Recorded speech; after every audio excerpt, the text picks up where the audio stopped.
Member for New Westminster Burnaby. Yesterday, the Prime Minister misled Parliament and all Canadians when he said in this House that he has, and I quote, already helped over 1 million Canadians find affordable housing.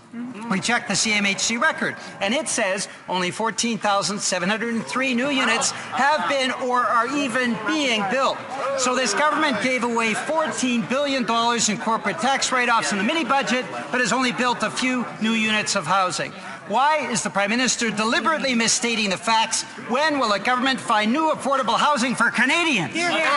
Honourable Prime Minister. Mr. Speaker, Canadians deserve housing that is safe, affordable and accessible. That is why we have made unprecedented investments in housing across this country since day one, including with our National Housing Strategy. We have already helped more than almost 1 million Canadians access homes. Our plan is for stable housing and financing now and for the next decade. We know that quality of life, the better opportunities for kids, for families, for everyone relies on housing. That's why we're investing in a national housing strategy.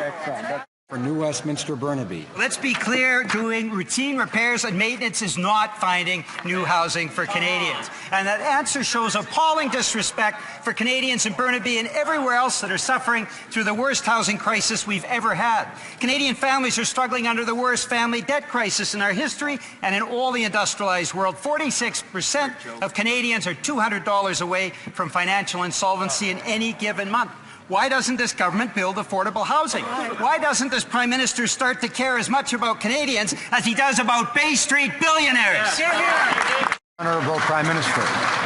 Mr. Speaker, I would suggest that the NDP be careful about maligning the idea of repairing and refurbishing existing housing stocks. Far too many Canadians live in housing that is unacceptable, and the investments we've made that have helped rebuild, refurbish, renovate, improve housing for Canadians right across this country is making a real difference. That is part of the money we are flowing to communities, to Canadians, to make sure they have safe and affordable places to live. Yes, Mr. Speaker, there's much more work to do. But, Mr. Speaker, we are doing it with unprecedented investments in housing.